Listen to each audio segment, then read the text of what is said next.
Alright, hello and welcome to this guide where we discuss HP and armor and protections.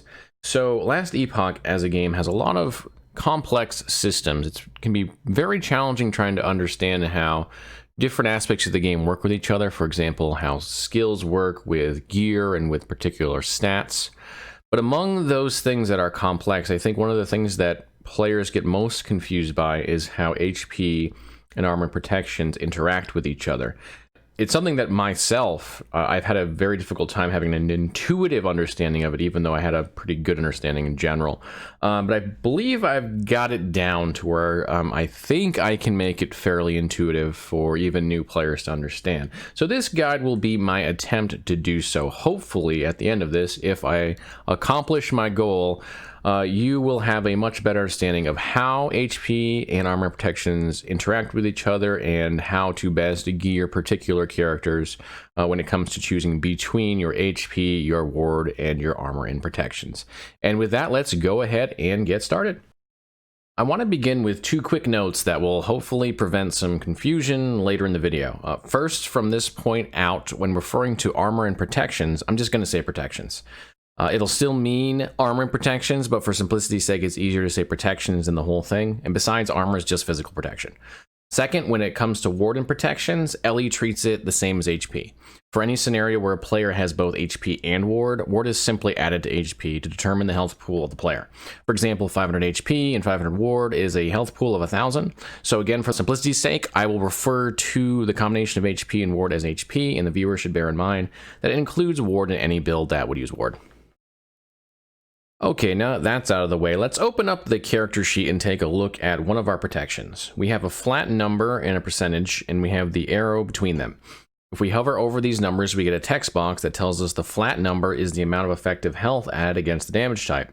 But it also tells us how much health we have, and that because of this health, we also have whatever percentage of mitigation against that damage type. So how do we reconcile these two seemingly very different ways of understanding protections? For the first part, effective health, let's consider an example. We have a character with 100 armor and 100 health, and we take a 200 damage physical attack. In this scenario, we have 100 EHP against physical damage from armor, and we also have 100 EHP from our health pool. So of the 200 damage attack, 100 of it will be absorbed from the armor, and 100 will pass through, resulting in 0 HP. But if the attack is only 199 damage, then 200 total EHP will be enough to survive the attack, albeit with only 1 HP left. So this is why our EHP in this scenario is 200, because it takes at least a 200 damage attack to kill our character. So how does this relate to percentages? When we take damage from an attack that does not kill us, a portion of it gets absorbed by the applicable protection. The percentage shown on the character sheet tells us how much of the damage will be absorbed, and that percentage is simply the ratio of protection we have to the ratio of HP we have. So in the case of the 100 HP, 100 armor character, an attack that does 100 damage would have 50 of it absorbed by armor, and we would take 50 damage to our HP. This is because we have a perfect 50% ratio of armor to health. If we had more armor than health, then more of the damage would be absorbed by armor, and if we had more health than armor, then we would take more damage to our health. This ratio holds true until the damage is high enough to overcome both our HP and our prots, which, because damage is divided by the ratio of prots to HP we have, will always require exactly the amount of prots plus HP we have in order to cause a killing blow. This explains how 1 point of protection can both be an increase of 1 EHP for the appropriate damage source, while also removing a percentage of damage.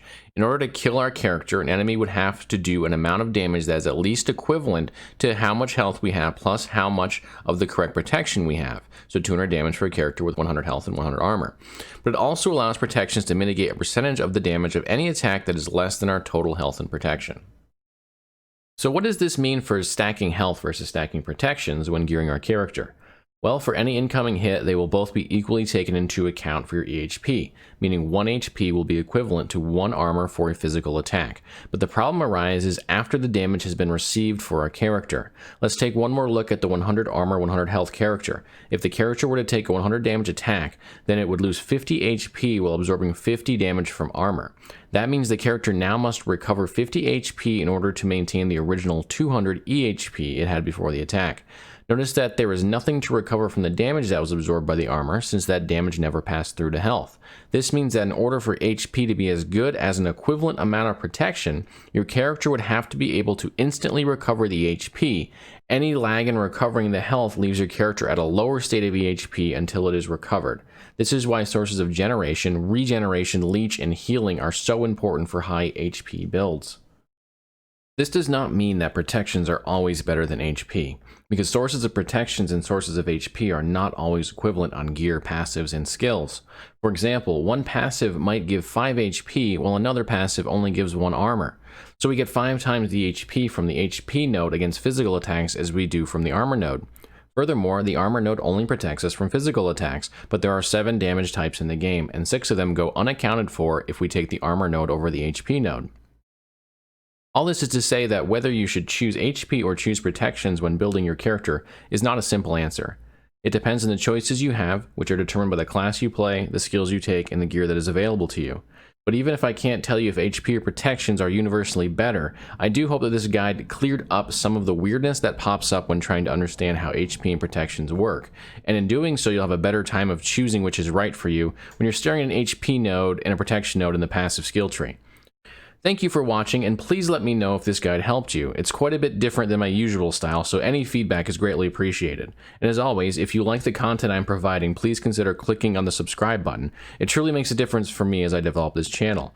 I also stream on Twitch, and I have a Discord where we primarily discuss all things related to Last Epoch. I would love to have you join the community. Thanks for watching, and enjoy your time in Last Epoch.